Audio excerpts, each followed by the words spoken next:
Olá, seja muito bem-vindo a esta quarta parte da metodologia da American Trading Academy, onde nós vamos tratar de um assunto bastante conhecido, porém pouco conhecido. Consegue compreender o que eu quero dizer com isso? É um dos assuntos mais amplamente difundidos no mundo de trading, de análise técnica, porém muito falho, mal explicado, com coisas que as pessoas criam, que lamentavelmente acabam sendo repetidas e naturalmente geram prejuízo para as pessoas, mas é um elemento extremamente importante da análise técnica. Nesta parte e na próxima nós trataremos das bandas ou faixas de variação de preço, do inglês bands, tá? Então a gente traduz normalmente como bandas aqui mesmo, mas faixa seria um termo mais apropriado. E nós vamos começar com a banda de Bollinger. Tá? Talvez você já tenha ouvido falar dela, talvez você já utilize, porém, se você já conhece, eu peço que fique aqui conosco, porque existem muitos erros associados à utilização da banda de Bollinger. Tá? E nós vamos procurar esclarecer alguns deles e mostrar como que nós fazemos a utilização dessas bandas na metodologia American Trading Academy. Ok? Vamos lá, vamos passar para o gráfico. Começo aqui com a banda de Bollinger tradicional, ela está pontilhada em azul. Uma média móvel, né, que faz a linha de centro, e a faixa superior ou banda superior e a inferior. E vocês percebem, né, para quem não conhece ainda, que ela essencialmente limita a movimentação dos preços. Ela vai de encontro aos limites das variações de preço. Tá? Muito bem. Primeiro erro crasso, realmente lamentável, que a gente vê aqui no mercado, e não é só aqui, tá? Nos Estados Unidos também acontece, lamentavelmente, é a utilização da média móvel interna, né? A média móvel central, como uma média exponencial. Isso simplesmente não pode ser. Por que não pode ser? Porque a banda de Bollinger, essas duas linhas que estão aqui, superior e inferior, elas são baseadas em estatística. Na curva normal, ou curva gaussiana, ou curva de sino. Tá? E toda vez que a gente fala em estatística e em curva normal, a gente está falando de uma média móvel simples ou aritmética. A soma de todos os valores dividido pelo número de valores. Quando se coloca aqui um outro tipo de média qualquer, já se foge a estatística essencial, porque essa linha de fora e esta linha de fora para cima e para baixo, elas são calculadas a partir do desvio padrão. E o desvio padrão é um elemento de estatística que utiliza a média móvel simples, aritmética, no seu cálculo. Então, no momento em que a gente coloca aqui uma média qualquer outra, normalmente é exponencial, e coloca menos duas vezes o desvio padrão e mais duas vezes o desvio padrão, como é o normal, né, o default, a característica padronizada da banda de Bollinger, eu já fugi de um tratamento estatístico. E o que eu quero? Eu quero saber o limite de movimentação dos preços. Então eu preciso utilizar uma média estatisticamente válida. Se você quer utilizar outro tipo de média, e eu até recomendo que utilize outro tipo de média, para encontrar pontos de suporte, de resistência e indicação de tendência, perfeito. Mas para a banda de Bollinger, não pode. Porque você está saindo do rigor estatístico e aí você está fazendo qualquer coisa menos utilizar a banda de Bollinger. Okay? Menos utilizar a estatística verdadeira. E essa estatística ela já não é muito precisa. Tá? Tem que saber utilizá-la. Então, você ainda insere um ponto de discrepância, né? de falta de rigor matemático, pronto, ferrou.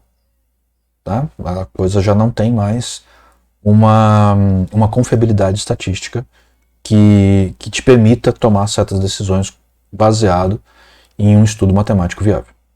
Tá? Então não faça isso. Se vai utilizar a banda de Bollinger, utilize uma média simples ou aritmética, a mesma coisa.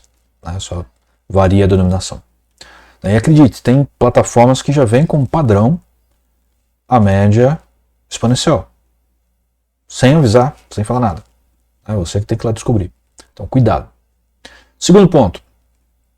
O cálculo que o John Bollinger utilizou e continua a utilizar para o desvio padrão, que é um elemento de estatística, não vou entrar na matemática aqui, que vai determinar a distância, essa distância aqui das bandas, né, superior e inferior, ele utilizou uma formulação que leva em conta 20 elementos, né, o padrão do Bollinger, porém, né, ele utilizou a formulação como se ele estivesse pegando todo o espaço amostral. O que é o espaço amostral? São todos os preços, todos os elementos de toda a série histórica, ou suficientemente grande para representar a série histórica. Tá? E nós discordamos desse aspecto, né? Inclusive já troquei ideias com John Bollinger diretamente, e ele esclarece isso, inclusive, no livro dele. Aqui vai aparecer ao contrário, por causa da câmera, né? Mas é esse livro aqui, Bollinger Bands. Eu sei que para você está ao contrário, tá? Mas vale a pena, para quem quer entender de fato Bollinger Bands, estudar com quem criou. Tá? E ele esclarece nesse livro, e eu também já tive a oportunidade de trocar ideia com ele a esse respeito. Mas não ficou claro, totalmente claro para mim. Tá? Eu acho que talvez ele tenha utilizado lá no começo sem dar conta do negócio e depois ficou. Né? Mas o fato é, ele utiliza a formulação para o espaço amostral completo, ao invés de pegar uma formulação para uma amostra. E 20 elementos, como é o padrão dele, é uma amostra, não é o espaço amostral inteiro, não pode ser considerado como tal. Tá? Então nós fazemos esse ajuste na formulação, utilizando a fórmula de amostra, tá? E não de espaço completo. Então dá uma ligeira diferença. É pequena? Mas eu sou cientista de dados, sou engenheiro, vocês já ouviram isso, eu gosto de rigor matemático. Tá? Pelo menos eu sei que o indicador para o qual eu estou olhando não está me pregando uma peça, tá? E me induzindo a um erro. Se eu errar, sou eu que errei, não foi o indicador que me induziu ao erro. Ok? Então, eu faço essa correção. E aí, como é que fica a banda de Bollinger utilizada na American Trading Academy? Ela fica assim, eu tirei a média módulo aqui de dentro, mas é uma média simples. Só que eu não uso essa média para operar, então eu tiro ela daqui. Tá? Eu utilizo o crocodilo, que foi apresentado na parte 3, daqui a pouco eu vou mostrar como é que fica tudo junto. A gente tem que olhar por partes, porque fica muita informação na tela, vocês não acompanham. A outra coisa que é extremamente importante na banda de Bollinger, e que vocês talvez já tenham visto por aí, são as metodologias, né? Às vezes existe a metodologia que você tocou na banda superior, você vende, tocou na banda inferior, você compra. Errado. Totalmente errado. Tá? E se a pessoa que fala isso tivesse estudado com o criador, teria visto, né, que ele fala que o maior erro da banda de Bollinger, da aplicação ou da utilização da banda de Bollinger, é pensar que o toque na banda é um sinal de compra ou de venda. Normalmente, quando ele toca na banda superior, é muito mais provável que ele rompa e estique para cima, né, e o mesmo para baixo, né, que ele toque aqui, que ele rompa, estique para baixo, do que reverta o movimento. Tá? Mas às vezes ele reverte. Então cuidado. Tá? Se vocês virem aí, por exemplo, aquela história do fechou fora, fechou dentro, entra no sentido do segundo candle. Né? Ou seja, olha aqui. Estão vendo aqui? Ó? Fechou fora, fechou dentro. Se eu tivesse entrado comprado aqui, ele teria feito um belo movimento. Legal. Né? Olha aqui. Fechou fora, fechou dentro. Isso daqui é um candle de dúvida, mas ele está ligeiramente negativo. Pum, desceu. Legal. Funcionou? Funcionou. Né? Olha aqui. Fechou fora, fechou dentro. Já fica na dúvida. Teria de entrar comprado aqui, né? Mas entrado comprado em cima da banda, ele iria no movimento. Né? Mas isso nem sempre acontece. Tá? Olha aqui. Fechou fora, fechou dentro. Foi. Legal. Mas isso não acontece sempre. Olha aqui. Fechou fora, fechou dentro. Aqui seria comprado. Não foi. Ele baixou. Então cuidado com esse tipo de regrinha, macete. A gente chamava na faculdade de macete. Né? Cuidado com isso. Tá? Não é. Entenda o movimento ao invés de ficar com regrinha idiota para operar. Ok? Muito bem. As cores que a gente coloca aqui têm o seguinte significado. O laranja, as duas bandas estão se abrindo. E o roxo, elas estão fechando. Isso é importante. Isso é uma coisa importante da banda de Bollinger.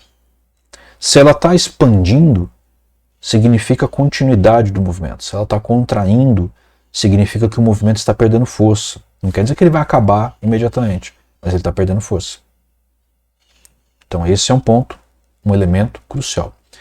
Esse fechamento que está aqui, ó, estão vendo aqui, ó? Isso daqui é chamado, aqui também, ó, de squeeze, né?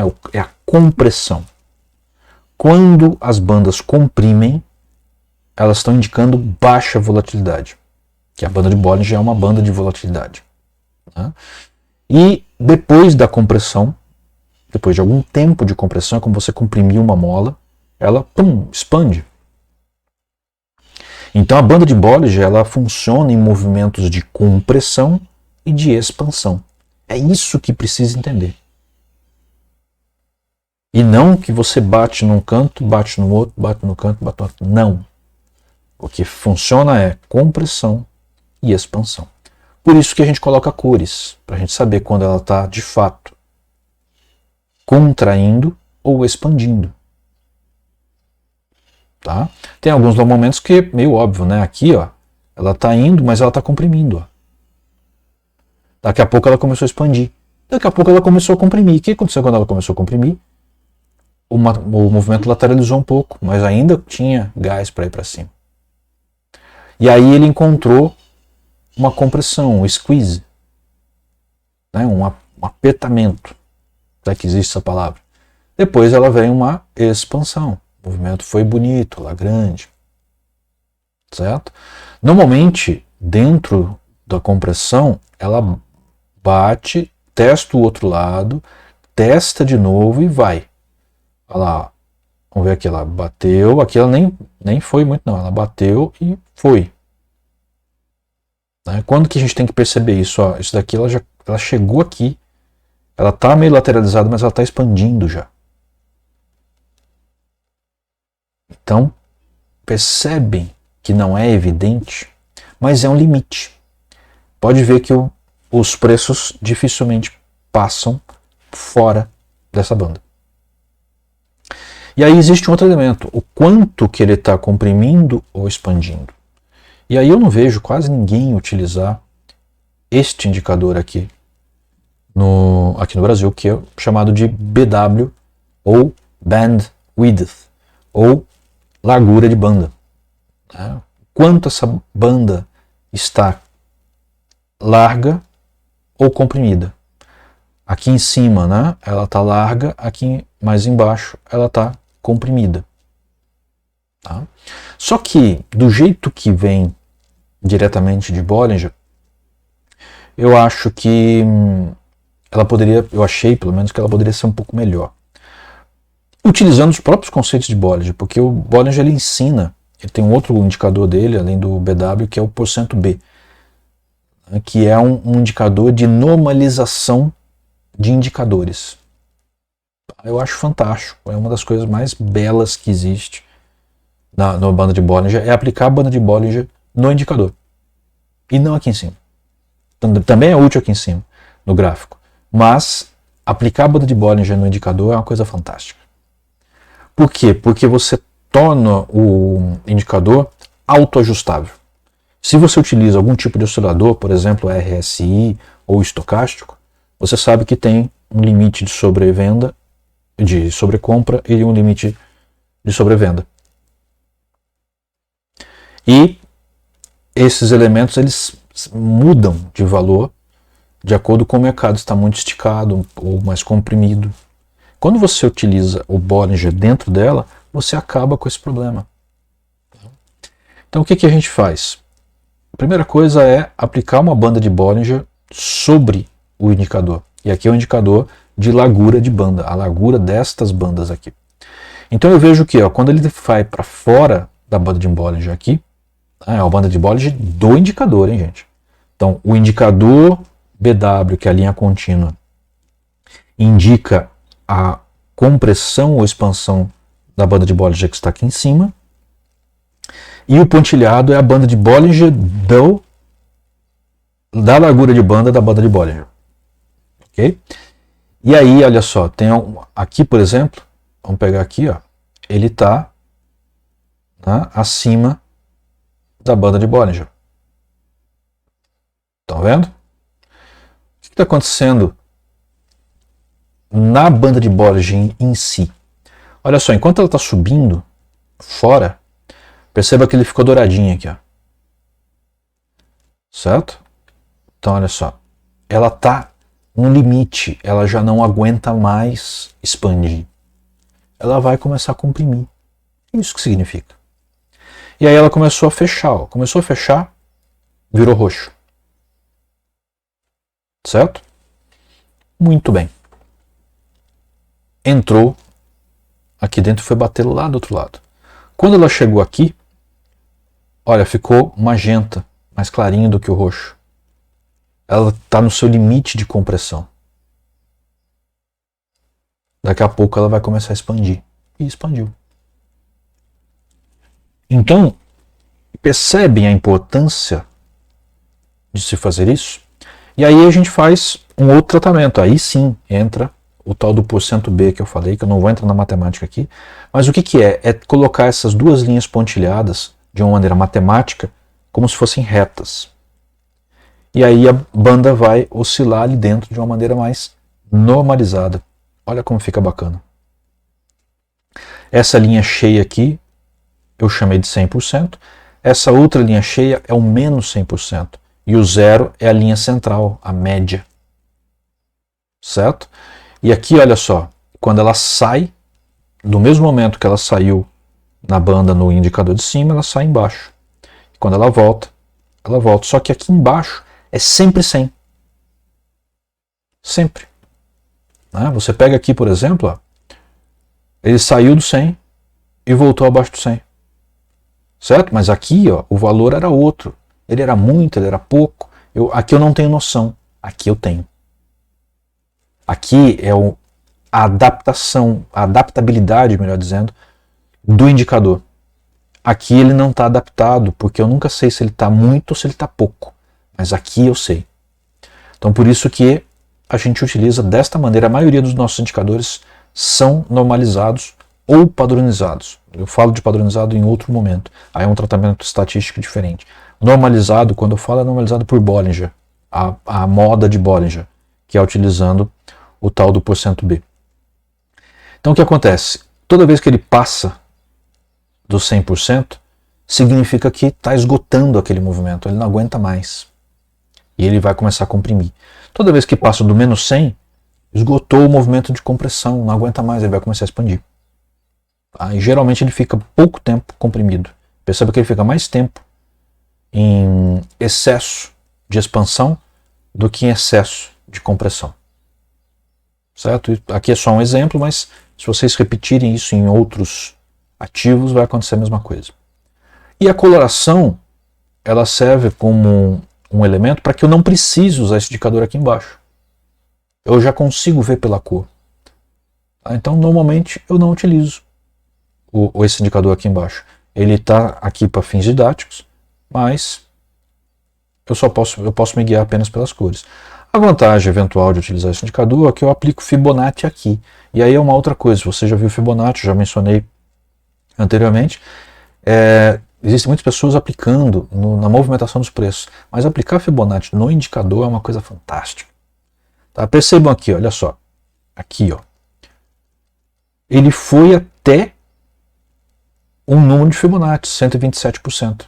ou 27% a mais do que o 100. Aqui, bateu ali também. Aqui, também. Tá? Aqui, bateu no 100. Aqui, bateu no 120, menos 127. Aqui ele deu uma enroscada. Aonde?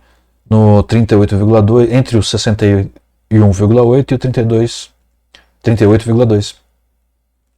Aqui ele parou no 0. Aqui ele no 38,2. É sempre? Não. Aqui, por exemplo, lá, ele não tem exatamente o número bem definido. Mas em grande parte deles, deixa eu tirar uma coisa aqui, ó. Se a gente for rodar, vamos tirar aquele que está muito alto, vocês vão ver que ele chega perto. Ó. Chega perto, chega perto. Olha aqui onde ele se agarrou no 61,8. Ficou aqui um tempão. Então isso permite a gente perceber se o movimento está tendo algum comportamento que esteja em acordo com Fibonacci. Isso inspira a gente a tomar certas decisões que eu exploro de uma maneira melhor nos nossos cursos. Tá? Mas isso tem um significado. Tá? Porque tudo na natureza se movimenta de acordo com a proporção áurea. E os números de Fibonacci são expressões da proporção áurea. Tá? E a mente de inúmeros milhares de operadores ao mesmo tempo operando, eles acabam se comportando de acordo com o número de Fibonacci. Não que eles sigam o número de Fibonacci, não. É que a maneira como essa psicologia coletiva funciona acaba refletindo, de uma forma ou de outra, em números de Fibonacci. E aqui, quando eu coloco no indicador, eu tenho mais certeza, porque no gráfico é muito subjetivo. Dá para usar? Sim, dá para usar. Eu uso às vezes. Não com tanta frequência, mas uso. Mas no indicador ele fica perfeito. Então outros indicadores nossos também têm os números de Fibonacci. Ok? E por fim, nós temos como que fica a nossa tela usual com o crocodilo e com as bandas de Bollinger. Percebe? O crocodilo é sempre, a essência dele vai estar trabalhando dentro das bandas de Bollinger. Olha aqui como quando ele contraiu demais, ele entrou para dentro da mandíbula do crocodilo. Isso aqui é um movimento que não se sustenta. Ele está bem lateralizado, olha só. Não tem muito o que fazer no primeiro momento aqui. Dá para operar essas movimentações? Dá, mas tem que ser muito profissional. Por isso que eu falo que tem pouco o que fazer, porque eu vejo que a maioria não é tão profissional assim. Tá? Então, no começo não dá para operar isso daqui. É um momento para se ficar de fora. Mas vai chegar um momento em que você vai ter um grande movimento e aí você pode operar, sim. E esse conjunto de informações é fantástico. Você tem o que está delimitando o movimento dentro do movimento, que é o crocodilo, e o que está limitando o movimento fora do movimento, que nesse caso aqui são as bandas de Bollinger. Existem outras bandas que nós utilizamos também, que são as bandas de volatilidade média, chamada bandas de Stack, que nós apresentaremos na quinta parte dessa metodologia. Então assim, este é para dar uma visão geral do que nós fazemos. No curso nós detalhamos isso muito mais, temos vários exemplos de como interpretar. Eu tenho certeza que aqui foi rápido, né? Não dá para perceber, mas o que eu quero que vocês percebam é a força que esse conjunto de elementos tem para mostrar como funciona o mercado. Você sabe o que tem no meio do movimento, que ele pode encontrar suporte ou resistência, e o que tem fora do movimento, que são as bandas que podem limitar aquele movimento e fazer com que ele volte para o meio. E você operar do meio para fora, da banda para dentro do meio, é fantástico, porque é isso que o preço faz toda hora. Ele expande, ele contrai, ele vai para fora, ele volta para dentro. É assim que se movimenta sempre o mercado. Mas você precisa saber ler. Você precisa saber se naquela hora ele está com maior probabilidade de se afastar do centro em direção à banda ou de se afastar da banda em direção ao centro. Em essência, de uma maneira simplista, É isso. Simples? Não. Tem que aprender direitinho como que faz, como que se lê, como que se interpreta o contexto, para aí sim poder começar a colocar ordens no mercado, tá? Para poder realmente ganhar dinheiro. Mas qualquer pessoa, na minha opinião, tem condições de entender. Tá? Nos nossos cursos eu não fico entrando na matemática pesada, não. Eu até coloco às vezes no bônus para aqueles mais curiosos, mas a gente procura ensinar sem entrar tanta matemática, porque a gente sabe que muita gente não tem o conhecimento, né, de estatística, probabilidade, etc. Então nós trabalhamos os elementos para que as pessoas possam ter mais confiança naquilo que estão utilizando e não mexer pura e simplesmente numa caixa preta que às vezes não sabe, não tem nem explicação nenhuma. Então nós explicamos cada um dos nossos indicadores, né, como é que ele funciona, quais são os prós, se tem algum contra, na verdade algum elemento de cuidado, quais são eles, para que todos os nossos alunos possam realmente se tornar vencedores. E aqueles que se dedicam com disciplina, com cuidado, com atenção, com paciência, né, porque não é da noite para o dia. Eu sei que tem gente que vende aí que você vai virar trader, né, ou investidor em 24 horas, 48 horas, em uma semana. Desculpa, mas não vai. Tá? Se você quiser isso, não é aqui que você vai encontrar. Mas aqui você encontra como se tornar um investidor e até um trader, se você quiser ser trader, mas pelo menos investidor para o resto da sua vida, de maneira segura, sabendo que o mercado pode te dar algumas rasteiras, né? Eu também levo rasteiras de vez em quando, mas eu consigo entender por que aquilo aconteceu. E você, se tornar-se aluno ou aluna da American Trading Academy, vai entender também. E vai saber mexer e operar com muito, muito mais segurança. Porque você vai entender o que está acontecendo. Coisa que pouca gente, de fato, entende. Ok? Então te vejo na próxima, onde a gente vai falar, então, sobre as bandas Stark que complementam esse conjunto de elementos aqui do meio do gráfico. E depois nós vamos começar a falar de osciladores, aqueles que vão embaixo do gráfico. Te vejo na próxima. Obrigado, até mais.